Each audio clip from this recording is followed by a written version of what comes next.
Hello everyone. तो शुरू करते हैं आज का टॉपिक जो रहेगा हेटेरो पॉलीसैकेराइड्स। तो हेटेरो पॉलीसैकेराइड्स होते क्या हैं?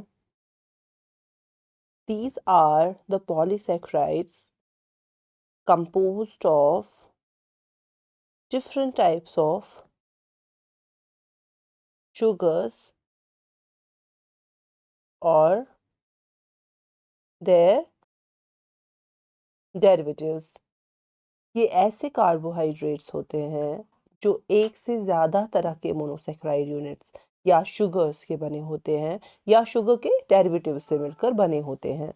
ये सिंपल और सेम शुगर यूनिट्स जैसे ग्लूकोज ग्लूकोज से नहीं बने होते। आपने अभी तक होमोपॉलीसैकेराइड्स में क्या देखा था? वहाँ पर हमारे सेम शुगर यूनिट्स जैसे ग्लूकोज और ग्लूकोज मिलके क्या बनाते थे? स्टार्च बनाते थे, सेल्यूलोज बनाते थे, या फ्रक्टोज फ्रक्टोज मिलके क्या बनाते थे? इन्यूलिन बनाते थे। लेकिन यहाँ पे ऐसा नहीं होता, यहाँ पे सेम शुगर यूनिट्स नहीं मिलते। यहाँ पे क्या मिलते हैं? डिफरेंट टाइप के शुगर यूनिट्स एक दूसरे के साथ मिलते हैं या शुगर के डेरिवेटिव्स एक दूसरे के साथ मिलते हैं और हेटेरो पॉलीसैकेराइड्स बनाते हैं। ठीक है, तो ये सिंपल और सेम शुगर यूनिट्स से नहीं बनते, बट इनमें मल्टीपल डिफरेंट शुगर्स होते हैं जैसे कि ग्लूकुरोनिक एसिड, गैलेक्टोसामीन, ग्लूकोसामीन या आइजुरोनिक एसिड या और भी बहुत सारे तरह के। तो इनके कुछ इंपॉर्टेंट कैरेक्टरिस्टिक्स की हम बात करते हैं। सबसे पहला कैरेक्टरिस्टिक फीचर जो इनका है वो ये दैट दीज कंटेन 2 और मोर डिफरेंट मोनोसैकेराइड यूनिट्स। दूसरा कैरेक्टरिस्टिक जो रहेगा वो ये that these could be linear और ब्रांच्ड इन स्ट्रक्चर। ये लीनियर भी हो सकते हैं, ये ब्रांच्ड भी हो सकते हैं। Then third one is that these are mostly found in animals. Animals में भी कहाँ? आप कनेक्टिव टिश्यूज में इनको देख सकते हो जहाँ पे इनका रोल है, साइनोवियल फ्लूइड में देख सकते हो और भी बहुत सारी जगह। अच्छा, आप इनको बैक्टीरियल सेल्स में देख सकते हो, बैक्टीरियल सेल वॉल्स में देख सकते हो। उसके बाद चौथा इनका कैरेक्टरिस्टिक जो है वो ये, आप इसको फंक्शन भी कह सकते हो, इनका स्ट्रक्चरल रोल है, इनका ल्यूब्रिकेटिंग रोल है और इनका एक प्रोटेक्टिव रोल भी है। स्ट्रक्चरल रोल आप इस तरह से देख सकते हो that these form connective tissue matrix. Also you can find these in cartilage, skin, even blood vessels। ये टिश्यूज को शेप, स्ट्रेंथ एंड इलास्टिसिटी देते हैं। उसके बाद लुब्रिकेटिंग फंक्शन अगर हम देखें, फॉर एग्जांपल हाइलुरोनिक एसिड, ये जॉइंट्स में पाया जाता है। आपने पढ़ा है इसका रोल क्या है, वहाँ पे ये फ्रिक्शन को रिड्यूस करता है और इजी स्मूथ मूवमेंट्स होने में मदद करता है। तो प्रोटेक्टिव रोल कैसे देख सकते हो आप इसका? सबने हेपारिन का नाम सुना है, क्या है? Heparin is an anticoagulant, it prevents clot formation. तो हेपारिन एक हेटेरोपॉलीसैकेराइड है। Also mucopolysaccharides act as biological barriers। Coming to the fifth characteristic, it would be the role of heteropolysaccharides in viscosity and hydration। Skin और joints को moisturise करने में, उनको एक cushioning effect देने में इनका रोल रहता है। आप सबको पता है हमारे जो मॉइस्चराइजर्स होते हैं, स्किन मॉइस्चराइजर्स जो बड़ा ट्रेंड भी कर रहे हैं अभी, हाइलुरोनिक एसिड उनमें पाया जाता है। उससे एक्चुअली होता क्या है, हमारी स्किन को हाइड्रेशन मिलती है। बात करते हैं नेक्स्ट कैरेक्टरिस्टिक की, जो रहेगा इनका role in cell signalling and healing. जो हमारे हेटेरोपॉलीसैकेराइड्स है ये इंटरेक्ट करते हैं बहुत सारे ग्रोथ फैक्टर्स के साथ, ये एड करते हैं in wound healing and also in embryonic development.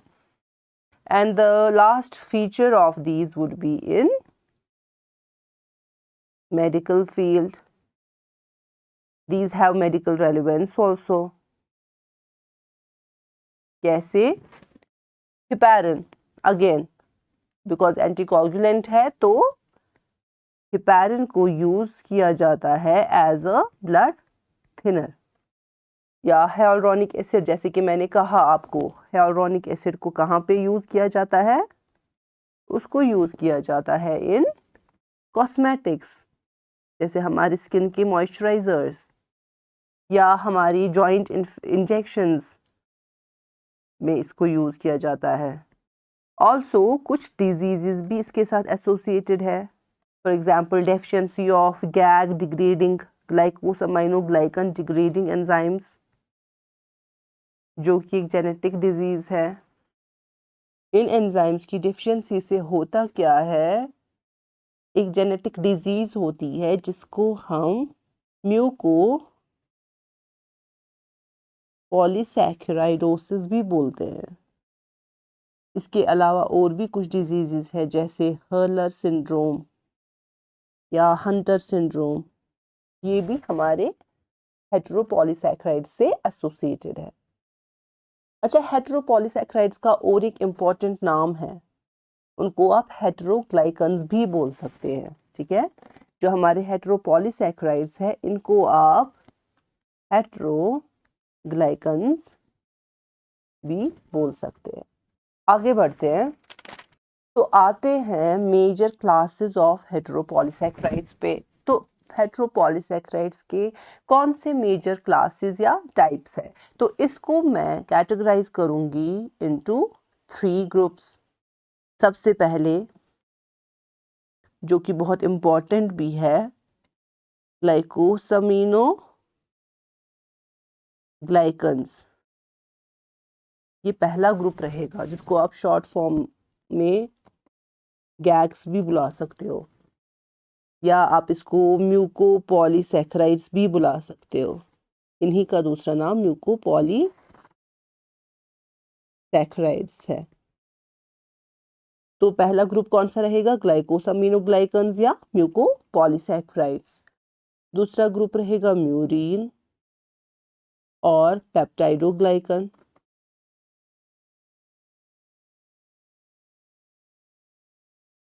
और तीसरा ग्रुप रहेगा प्लांट सेल वॉल हेटेरोपॉलीसैकेराइड्स. वो हेटेरोपॉलीसैकेराइड्स जो प्लांट के सेल वॉल में पाए जाते हैं. तो कितने क्लासेस है हेटेरोपॉलीसैकेराइड्स के? ग्लाइकोसामिनोग्लाइकन्स और mucopolysaccharides first class. Second class would be murein और peptidoglycan, and third one would be the heteropolysaccharides of plant cell walls. Now coming to the first one, that is glycosaminoglycans. I already said इनका दूसरा नाम क्या है? म्यूकोपॉलीसैकेराइड्स. And these are the most common and biologically important heteropolysaccharides. So these are the most common and biologically important heteropolysaccharides. इनके structure की अगर हम बात करें तो ये होते कैसे हैं, ये बहुत इंपॉर्टेंट चीज़ है जो आपको याद रखनी है. इनके स्ट्रक्चर में क्या होता है? It consists of repeating disaccharide units. इनके स्ट्रक्चर में क्या पाया जाता है? Repeating disaccharide units. Disaccharide means जो 2 शुगर से या शुगर डेरिवेटिव से बना है. वो 2 शुगर्स है. सबसे पहले तो एक अमाइनो शुगर और एक uronic acid. Amino sugar for example N acetyl glucosamine. आप सबको इसका स्ट्रक्चर बनाना आता है, आपको पता है एन एसिटाइल ग्लूकोसामीन क्या है, या एन एसिटाइल गैलेक्टोसामीन. और कौन सा यूरोनिक एसिड पाया जाता है? इट कुड बी ग्लूकुरोनिक एसिड और आइड्यूरोनिक एसिड. तो होता क्या है? हमारी अमाइनो शुगर्स और हमारे uronic acid, for example N acetyl glucosamine और ग्लूकुरोनिक एसिड मिल जाते हैं एक दूसरे के साथ, सबसे पहले तो एक दूसरे के साथ मिलते हैं और एक डाइसैकेराइड यूनिट बनाते हैं, और वही डाइसैकेराइड यूनिट जो है वो रिपीट हो जाता है. So the structure of glycosaminoglycan consists of repeating disaccharide units composed of an amino sugar like N-acetyl glucosamine or N-acetyl galactosamine and uronic acid like glucuronic acid and iduronic acid. तो ये एक amino sugar और एक uronic acid के alternate unit से मिलकर बने होते हैं. I hope it is clear. आते हैं इनके फंक्शंस पे. सबसे पहले तो these form part of extracellular matrix ECM. Second function is that these provide support, elasticity and viscosity. जो आपने कैरेक्टरिस्टिक्स में भी पढ़ा, मैंने तभी बताया कि वो फंक्शंस भी आप कह सकते हो. तो इनका सब रोल है कहाँ पे, ये प्रोवाइड करते हैं support, elasticity and viscosity. Also these help in lubrication and shock absorption.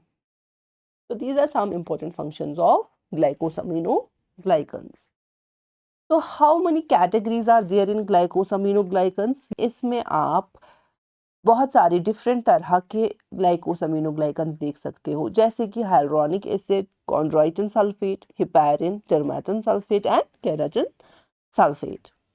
बात करते हैं हाइलुरोनिक एसिड की. तो ये कहाँ पाया जाता है? Hyaluronic acid is found in synovial fluid, vitreous humor, office, umbilical cord and connective tissue. इसका फंक्शन क्या है? ये ल्यूब्रिकेट करता है. किसको? Lubricates joints and provides tissue hydration and shock absorption. बात करते हैं इसके कंपोजिशन की. तो आपको पता है ग्लाइकोसामिनोग्लाइकन में एक अमाइनो शुगर और एक यूरोनिक एसिड मिल जाते हैं और उनके रिपीटिंग यूनिट्स जो है पॉलीमर बनाते हैं या हेटेरोपॉलीसैकेराइड बनाते हैं या ग्लाइकोसामिनोग्लाइकन बनाते हैं. तो इसमें कौन सा अमाइनो शुगर है और इसमें कौन सा यूरोनिक एसिड है? तो इसके कंपोजिशन की जब हम बात करेंगे, it consists of alternating units of D glucuronic acid and N-acetyl D-glucosamine. These two molecules form disaccharide units. है ना, ये दो जो है मिलेंगे एक डाइसैकेराइड यूनिट बनाएंगे और वही फिर रिपीट होता जाएगा और हमारा hyaluronic एसिड बनेगा.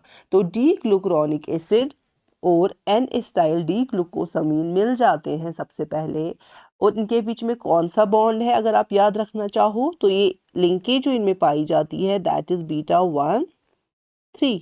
तो D glucuronic acid and N-acetyl D-glucosamine, these two molecules form disaccharide units held together by β1,3 glycosidic bond.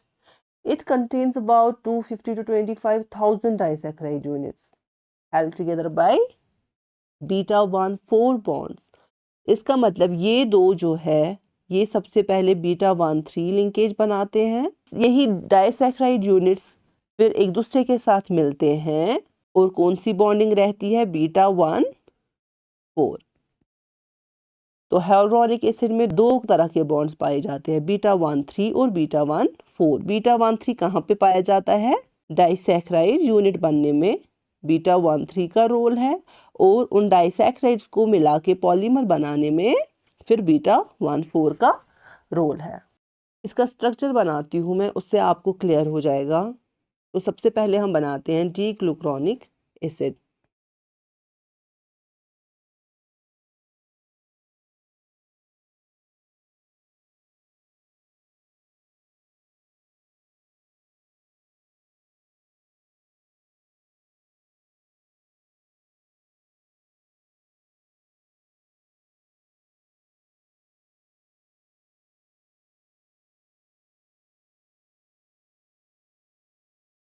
तो ये डी ग्लूकुरोनिक एसिड है.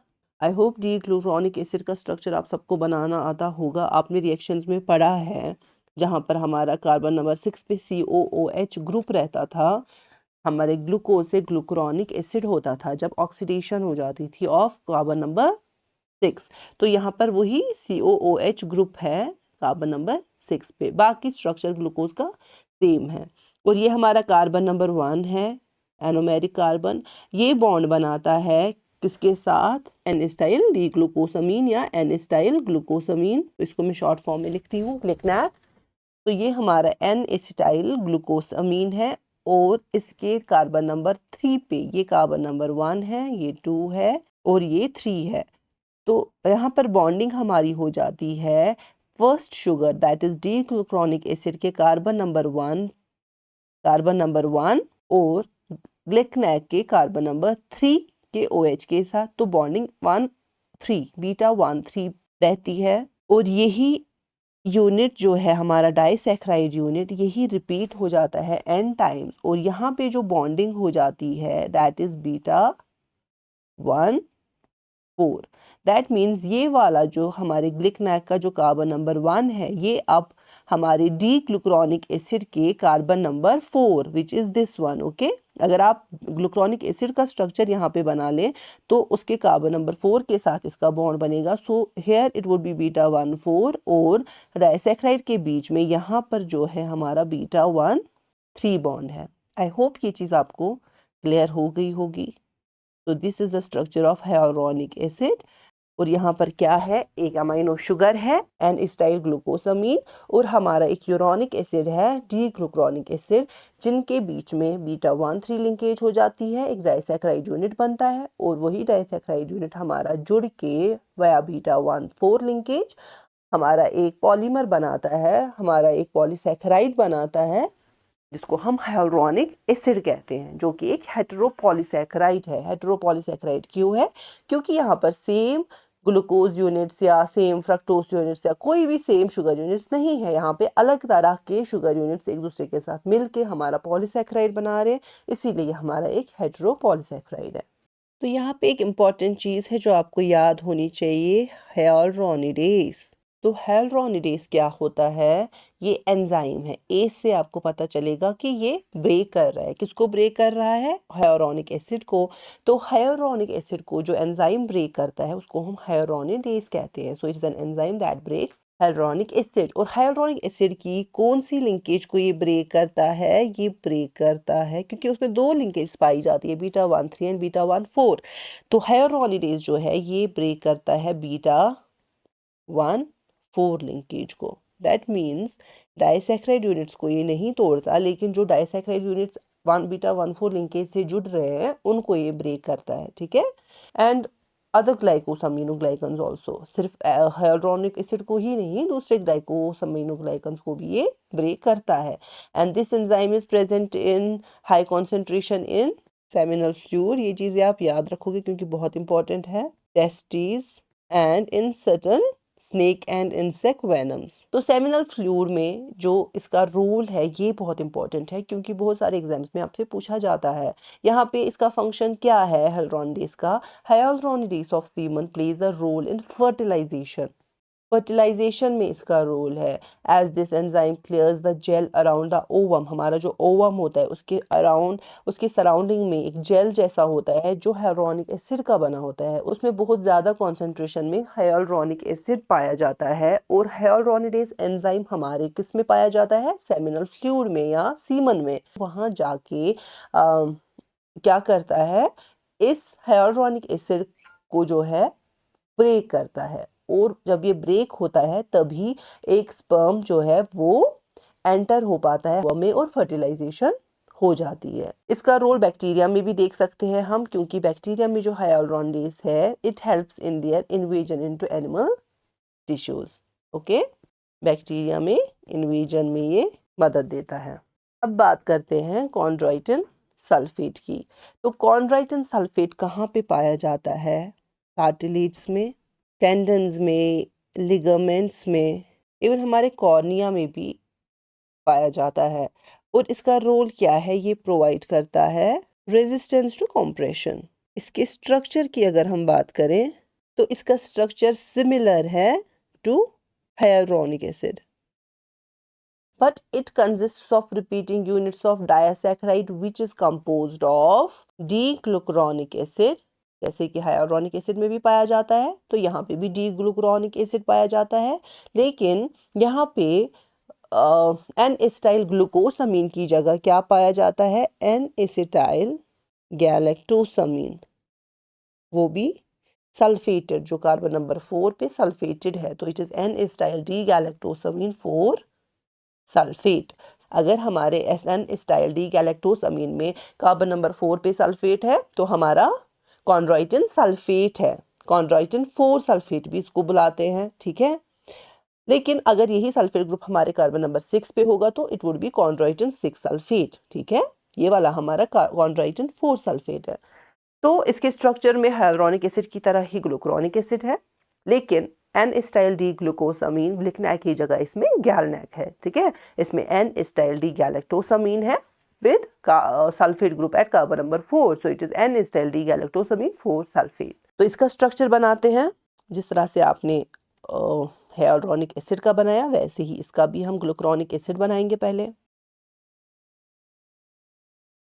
तो this is D glucuronic acid और यहाँ पे आपको क्या बनाना है, N acetyl galactosamine 4 sulphate. This is carbon number 1,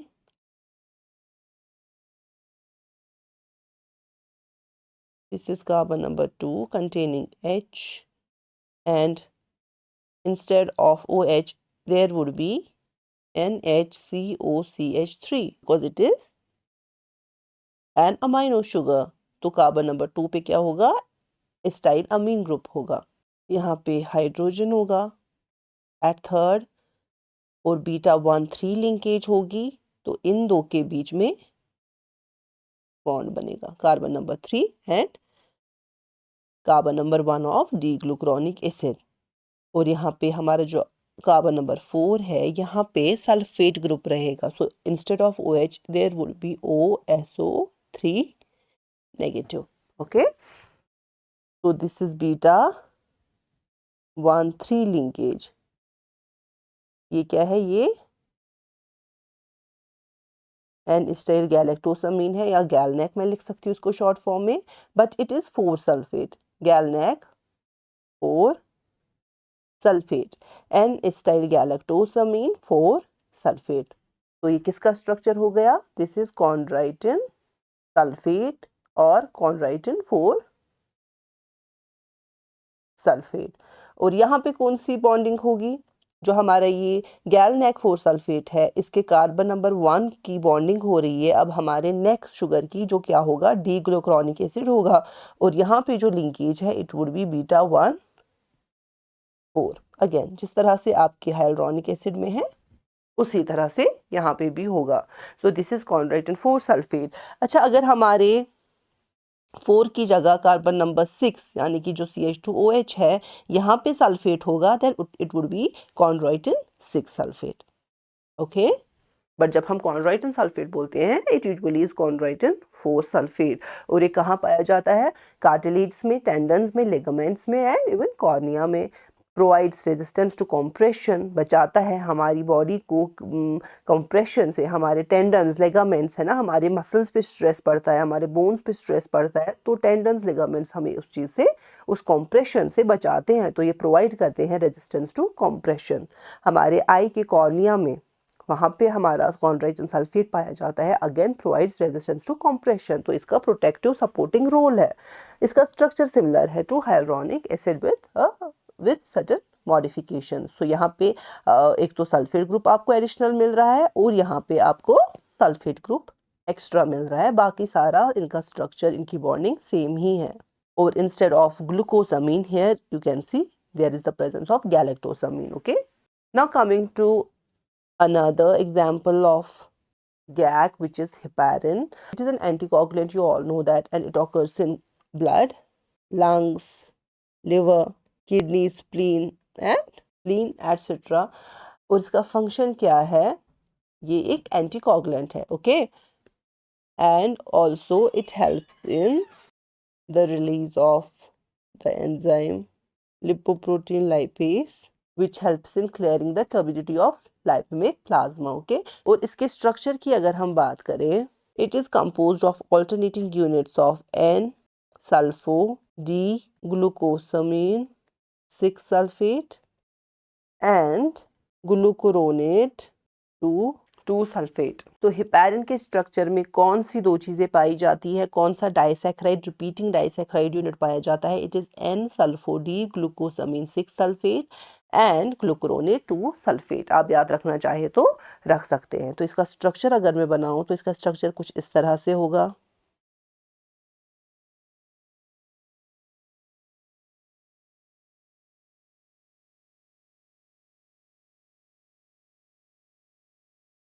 तो this is the structure of heparin, जिसमें क्या है, डी ग्लूकुरोनेट 2-सल्फेट है। ये क्या है? ये सिंपली ग्लूकुरोनिक एसिड ही है, लेकिन इसके दूसरे कार्बन पे क्या है, यहाँ पे सल्फेट ग्रुप है। बाकी तो आप देख सकते हो ग्लूकुरोनिक एसिड का ही स्ट्रक्चर है। तो ये डी ग्लूकुरोनेट 2-सल्फेट है और इसके साथ क्या जुड़ा है, एन सल्फो ग्लूकोसामीन 6-सल्फेट।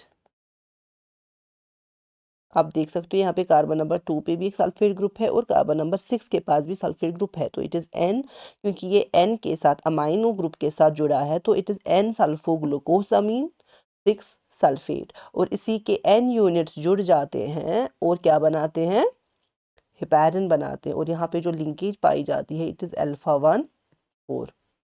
डर्मेटन सल्फेट की बात करते हैं तो ये कहाँ पाया जाता है? It is present in skin, blood vessels, heart valves. और स्किन वेसल्स में क्या होता है, इसकी वजह से फ्लेक्सिबिलिटी मेंटेन होती है। ठीक है, स्किन की, चाहे हार्ट वेल्व्स की हो, ब्लड वेसल्स की हो, जहाँ पे भी हमारी बॉडी में जिस भी चीज़ की स्ट्रेचिंग होती है वहाँ पे इसको पाया जाता है। Also it helps in wound healing and in coagulation also. और ये किसका बना है? इसके जो डाइसैक्राइड यूनिट्स है वो क्या है, वो है एल हाइड्रोनिक एसिड और एन एसिटाइल गैलेक्टोसामीन 4-सल्फेट। और इसमें अगर आप लिंकेज की बात करो, it would be alpha 1-3 and beta 1-4। अगर आप याद रखना चाहें तो आप याद रख सकते हैं। Coming to keratan sulphate, it is found in cornea. लगभग ये सारी चीजें है ना, लगभग ये सारे जो गैग्स है ये cornea, cartilage, bone, vessels, heart valves, मतलब इनमें ही पाए जाते हैं। तो इसीलिए आप इनको हम इन्हीं चीज़ों में देखोगे, कार्टिलेज में देखोगे, बोन में, कॉर्निया में देखोगे। ठीक है, तो केराटिन सल्फेट भी बाकियों की तरह कहाँ पाया जाता है? कॉर्निया में पाया जाता है, कार्टिलेज में पाया जाता है एंड इन बोन्स ऑल्सो। और इसका फंक्शन क्या है? इसकी वजह से ही हमारी जो ट्रांसपेरेंसी है ना कॉर्निया की, वो केराटिन सल्फेट की वजह से होती है। It helps in transparency of cornea. और ये किसका बना है? ये बना है डी गैलेक्टोज का और एन एसिटाइल ग्लूकोसामीन 6-सल्फेट। ठीक है, और इसमें अगर आप लिंकेज देखें तो it would B beta 1-4 linkage and beta 1-3। So this was about the glycosaminoglycans. तो इनके स्ट्रक्चर से आपको क्या पता चला? अगर आपने इन पे गौर किया हो, इनको ध्यान से देखा हो, तो आपने एक इम्पॉर्टेंट चीज़ देखी होगी, वो ये कि इनमें एसिटाइलेटेड अमाइनो ग्रुप्स है, सल्फेट और कार्बोक्सिल ग्रुप्स है। ठीक है ना, इनमें क्या प्रेजेंट होता है? एसिटाइलेटेड अमाइनो ग्रुप्स प्रेजेंट होते हैं, सल्फेट प्रेजेंट होता है, कार्बोक्सिल ग्रुप्स प्रेजेंट होते हैं। And the presence of sulphate and carboxyl groups contributes to acidity of the molecules making them acidic mucopolysaccharides. आप गैग्स को एसिडिक म्यूकोपॉलीसैकेराइड्स भी बुला सकते हैं। अब बात करते हैं म्यूरिन की, जिसको आप पेप्टाइडोग्लाइकन भी बोल सकते हैं। सबने इसका नाम सुना होगा। कहाँ पाया जाता है? ये इंपॉर्टेंट कंपोनेंट है किसका? बैक्टीरिया सेल वॉल का, स्पेशली ग्राम पॉजिटिव बैक्टीरिया का। तो बैक्टीरियल सेल वॉल में पाया जाता है। और ये किसका बना है? ये दो इंपॉर्टेंट चीज़ों से बना है। एन एसिटाइल ग्लूकोसामीन, जिसको आप नैग भी बुला सकते हैं, और एन एसिटाइल यूरामिक एसिड, जिसको आप नैम भी बुला सकते हैं। तो इसमें होते क्या है, नैग और नैम के रिपीटिंग यूनिट्स पाए जाते हैं। नैम और नैग एक दूसरे के साथ मिलते हैं और रिपीटिंग यूनिट्स में पेप्टाइडोग्लाइकन बनाते हैं। आपको पेप्टाइडोग्लाइकन के नाम से ही पता चलेगा कि इसके कंपोनेंट्स क्या है। Peptido stands for peptide, peptido stands for, मैं यहाँ पे लिख देती हूँ, इट इज पेप्टाइडोग्लाइकन, दो वर्ड से बना है, peptido and glycan. Peptido stands for peptide part and glycan stands for carbohydrate part. ये पेप्टाइड पार्ट जो है ना, ये अटैच होता है टू नैम, जो एन एसिटाइल म्यूरामिक एसिड है उसके साथ हमारा पेप्टाइड पार्ट अटैच होता है और ये क्या हो करता है, ये क्रॉस लिंक हो जाता है टू गिव रिजिडिटी।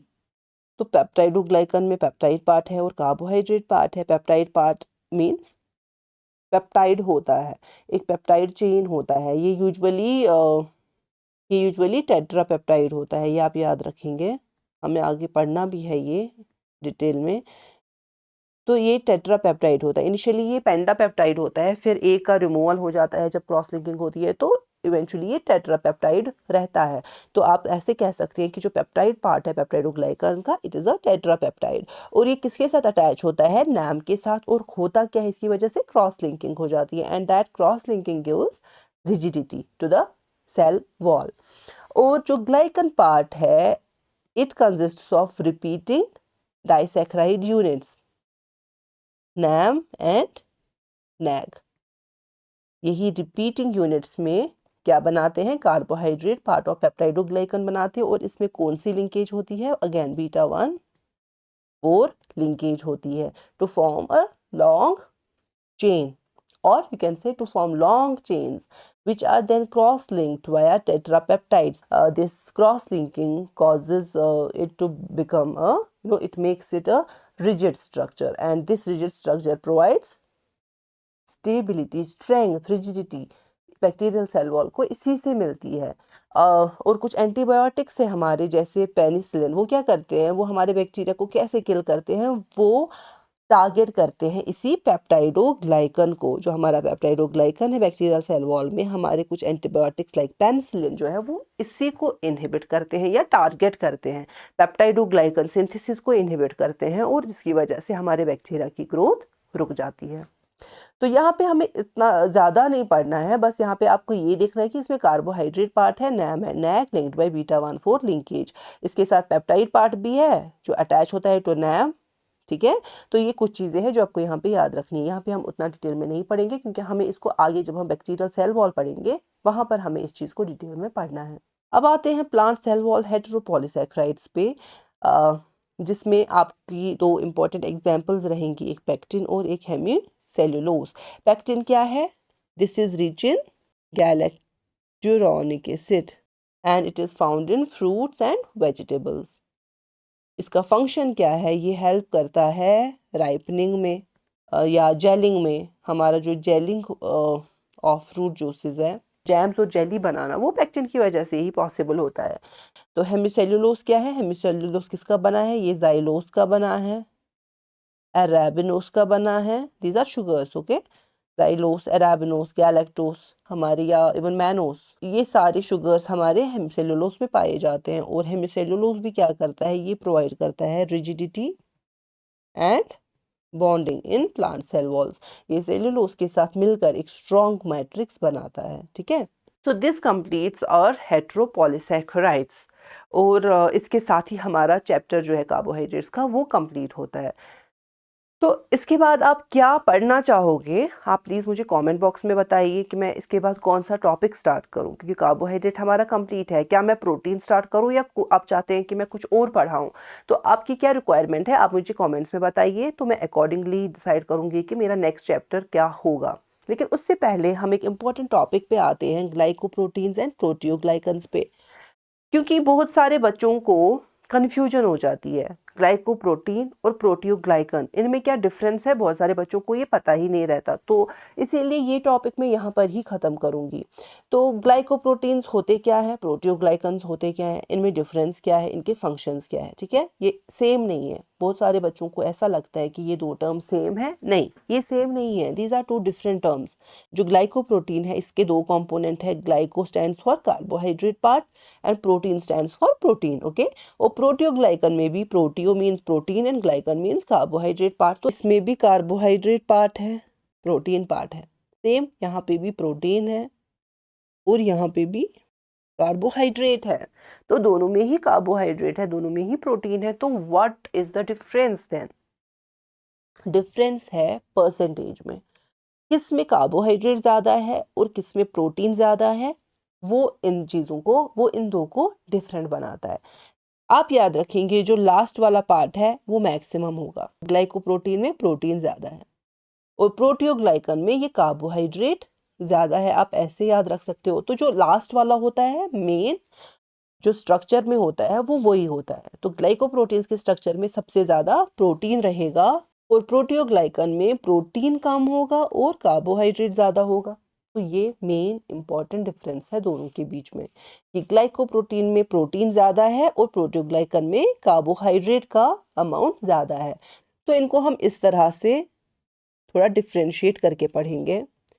सबसे पहले glycoproteins, these are proteins with covalently attached carbohydrate, आप ऐसे याद रखेंगे क्योंकि ये जो लिंकेज होती है इनकी ये कोवैलेंट होती है, ठीक है।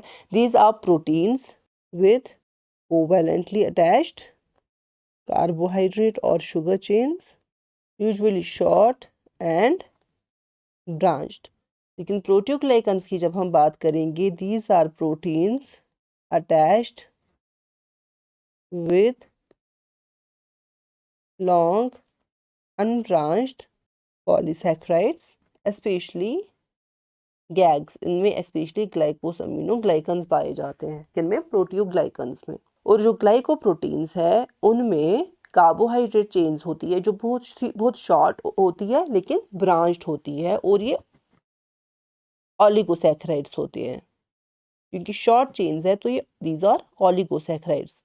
लेकिन प्रोटियोग्लाइकन जो है इनमें कार्बोहाइड्रेट चेन्स होती है, वो पॉलीसैकेराइड चेन्स होती है, ठीक है। And the second difference would be in glycoproteins the sugar content is low, और कितना low, it is less than 10% of total mass. आप ऐसे लिख सकते हैं कि प्रोटीन शुगर से ज़्यादा होता है, और यहाँ पे क्या होता है, प्रोटियोग्लाइकन्स में शुगर कंटेंट जो है वो ज़्यादा रहती है, up to 95% of total mass. आप ऐसे लिख सकते हैं कि शुगर कंटेंट बहुत ज़्यादा होता है देन प्रोटीन। तीसरी चीज़, ग्लाइकोप्रोटीन्स में जो ऑलिगोसैकेराइड या कार्बोहाइड्रेट चेन्स है, दीज आर शॉर्ट, मैंने पहले भी लिखा है, मैं फिर से लिख रही हूँ अलग से भी, these are short and branched oligosaccharide chains. और प्रोटियोग्लाइकन्स में these are long linear unbranched chains. यहाँ पे आप और एक चीज़ याद रख सकते हैं कि ये कॉम्प्लेक्स होते हैं, बट इनका एक कॉम्पैक्ट स्ट्रक्चर रहता है, और इनमें मोस्टली क्या रहते हैं, न्यूट्रल शुगर्स रहते हैं। लेकिन जो हमारे प्रोटियोग्लाइकन्स है इनमें एसिडिक शुगर्स प्रेजेंट होते हैं, क्योंकि मैंने आपको पहले ही बताया है इनमें गैग्स होते हैं, और गैग्स क्या होते हैं, वो एसिडिक म्यूकोपॉलीसैकेराइड्स होते हैं। क्यों, उनमें कार्बोक्सिल ग्रुप्स होते हैं, सल्फेट ग्रुप्स होते हैं, जिनकी वजह से उन पे नेगेटिव चार्ज आता है। फॉर एग्जांपल यहाँ पे uronic acid plus amino sugar जो कि बहुत ही हाईली नेगेटिव चार्ज प्रोवाइड करते हैं, तो ये एसिडिक शुगर्स होते हैं। और एक इम्पॉर्टेंट चीज़ रहेगी लिंकेज की, आप ये याद रखना चाहो तो रख सकते हो। तो जो ग्लाइकोप्रोटीन्स है इनमें एन लिंकेज होती है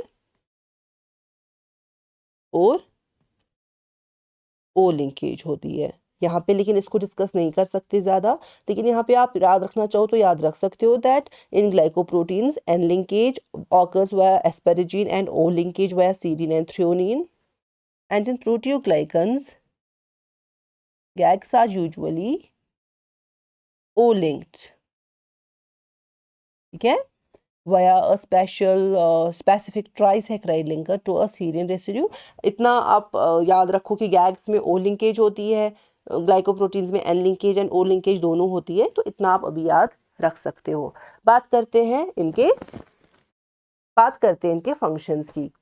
तो सेल रिकॉग्निशन में ग्लाइकोप्रोटीन्स का रोल है, इम्यून रेस्पॉन्स में ग्लाइकोप्रोटीन्स का रोल है, हार्मोन फंक्शन में ग्लाइकोप्रोटीन्स का रोल है, स्ट्रक्चरल रोल, लुब्रिकेशन में रोल और वाटर रिटेंशन में ग्लाइकोप्रोटीन्स का रोल नहीं रहता है, ठीक है। और इसका ऑपोजिट आएगा, सेल रिकॉग्निशन में प्रोटियोग्लाइकन्स का कोई रोल नहीं है, इम्यून रेस्पॉन्स में इनका कोई रोल नहीं है, हार्मोन फंक्शन में इनका कोई रोल नहीं है। इनका रोल कहाँ पे आता है? इनका स्ट्रक्चरल रोल है, इनका ल्यूब्रिकेशन में रोल है और इनका वाटर रिटेंशन में रोल है। Cell recognition, immune response and hormone function में किसका रोल है? ग्लाइकोप्रोटीन्स का। स्ट्रक्चरल रोल, ल्यूब्रिकेशन में role and water retention role किसका है? वो प्रोटियोग्लाइकन्स का है। सेल रिकॉग्निशन में कौन से glycoproteins? For example selectins, integrins. Immune response में हमारे एंटीबॉडीज का रोल है एंड एंटीबॉडीज आर ग्लाइकोप्रोटीन्स।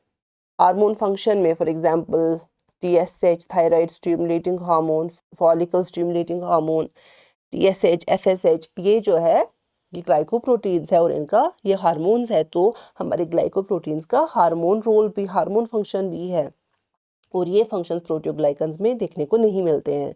लेकिन स्ट्रक्चरल रोल की बात करें तो ग्लाइकोप्रोटीन्स का स्ट्रक्चरल रोल नहीं है, वो किसका है? वो प्रोटियोग्लाइकन्स का है। फॉर एग्जांपल कार्टिलेज में, एक्स्ट्रा सेल्यूलर मैट्रिक्स में, ठीक है। लुब्रिकेशन में हमारे प्रोटियोग्लाइकन्स का रोल है, फॉर एग्जांपल साइनोवियल फ्लूइड में। और वाटर रिटेंशन में भी हमारे प्रोटियोग्लाइकन्स का रोल है। कैसे? Due to negative charge on GAGs, जिसकी वजह से वाटर मॉलिक्यूल्स के साथ ये बॉन्ड बना के वाटर को रिटेन करते हैं। लेकिन हमारे ग्लाइकोप्रोटीन्स का इसमें कोई रोल नहीं है। आप एग्जांपल्स लिख सकते हैं ग्लाइकोप्रोटीन्स में हमारे एंटीबॉडीज या इम्यूनोग्लोबुलिन्स, हमारा इरिथ्रोपोएटिन हार्मोन, हमारा ट्रांसफेरिन हो गया, या TSH, FSH। तो ये सारी एग्जांपल्स है किसकी? ग्लाइकोप्रोटीन्स की। और अगर हम प्रोटियोग्लाइकन्स के एग्जांपल्स की बात करें, एग्रीकन हो गया जो कहाँ पाया जाता है? कार्टिलेज में। इसके बाद डेकोरिन हो गया, कहाँ पाया जाता है? स्किन में और कनेक्टिव टिश्यू में। अच्छा, पर्लिकैन हो गया, कहाँ पाया जाता है? बेसमेंट मेम्ब्रेन में। और इसके अलावा और भी कुछ एग्जांपल्स हैं जैसे वर्सिकैन, ग्लाइकन, जो एक्स्ट्रा सेलुलर मैट्रिक्स में पाए जाते हैं। तो अगर हम इनकी लोकेशन की बात करें तो ग्लाइकोप्रोटीन्स हमारी प्लाज्मा मेम्ब्रेन के ऊपर पाए जाते हैं, सरफेस प्रोटीन्स हमारे ब्लड के प्लाज्मा में पाए जाते हैं, या हमारे सिक्रीशंस में भी पाए जाते हैं। फॉर एग्जांपल हमारे हार्मोन्स जिनको स्क्रीट किया जाता है। और प्रोटियोग्लाइकन्स की अगर हम बात करें तो अगेन कहाँ पे? यहाँ आप देख सकते हो कार्टिलेज में पाए जाते हैं, स्किन में पाए जाते हैं, बेसमेंट मेम्ब्रेन में पाए जाते हैं, कार्टिलेज में, जॉइंट्स में। आप ग्लाइकोप्रोटीन्स को ऐसे भी याद रख सकते हो, ये प्रोटीन पार्ट हो गया बहुत बड़ा जो है क्वांटिटी में या अमाउंट में, और इसके ऊपर कुछ ब्रांच छोटी छोटी सी चेन्स है, ये प्रोटीन पार्ट हो गया। और जो ये छोटी छोटी ब्रांच चेन्स है ये क्या हो गए? ये ऑलिगोसैकेराइड पार्ट हो गया या कार्बोहाइड्रेट पार्ट हो गया। तो so these are short branched sugars sticking out from a protein. आप इसको ऐसे भी याद रख सकते हैं दैट ग्लाइकोप्रोटीन्स में हमारे शॉर्ट ब्रांचड शुगर्स है sticking out from a protein. और प्रोटियोग्लाइकन्स को आप ऐसे याद रख सकते हो, एक छोटा सा प्रोटीन जिस पर linear long chains of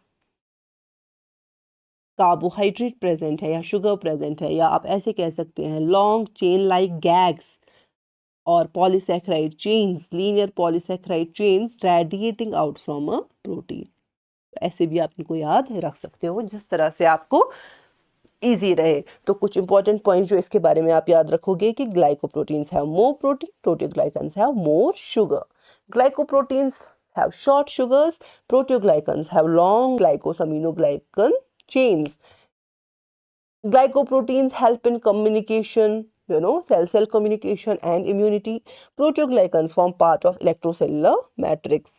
GAGs are negatively charged, so proteoglycans attract water and cations. Aggregan is the classic proteoglycan. IgG is a classic glycoprotein. ये कुछ इंपॉर्टेंट पॉइंट्स है जो आप याद रखोगे और ये सारी चीज़ें आपको नोट्स में मिल जाएंगी, so nothing to worry about. बस आप मुझे ये बताइएगा कि आपको नेक्स्ट टॉपिक क्या पढ़ना है। अभी के लिए हमारा कार्बोहाइड्रेट एज सच कंप्लीट हो गया है, तो नेक्स्ट टॉपिक कौन सा पढ़ेंगे हम वो आप मुझे बताएंगे। Thank you.